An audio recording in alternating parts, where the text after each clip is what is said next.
People always ask me about tips for being a successful newborn photographer, and there are so many. I could write a whole book on these. So the first one I'm going to say is know your equipment, know your lights and know your camera. Learn to take it not just off into manual, but learn to flip every switch and dial. So if you knock a setting in a shoot that you've been relying on, you know what you've done wrong and how to fix it. You shouldn't need to be stopping and pulling out manuals or messaging people going, help, I've changed the setting. If you know your gear, then you can switch off thinking about that and fully focus on the baby that you're working with.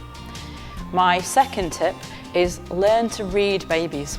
Even away from the studio and away from the camera and the posing, over time you'll learn to tell the difference between different baby cries. You'll learn how to win them, how to soothe them. And when a baby comes to my studio, although I keep the parents involved, I'm very much hands-on with their baby. So they'll feed them, but then I'll try and settle them, walk around, win them, calm them, wrap them, and I pose them. The more you can read that baby and how it likes to be moved and held, whether it likes a lot of touch, not a lot of touch, all those different things will help you plan and deliver a much more successful shoot with them. And my third tip for you with newborn photography, for the actual photographing bit, is you really need people skills.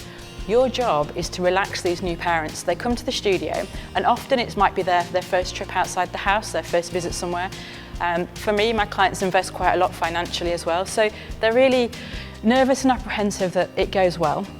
They don't want their baby to be the one baby that doesn't play ball and they can't get the shots that they want from it. So your job is to relax the parents and win them over. Let them know there's no rush, it's baby-led. Take their mind off what you're doing if their baby's taking a while to settle. So when my clients leave, I know how they met, how they came up with their baby names, I know lots of history about them. So you leave as kind of feeling more of a friendship than just a client photographer. And it also makes a difference when they come back for their viewing, sales, ordering session, because they don't feel that you're going to be a harsh salesperson with them because you've already made a different kind of relationship and you've got a bond with them and their baby.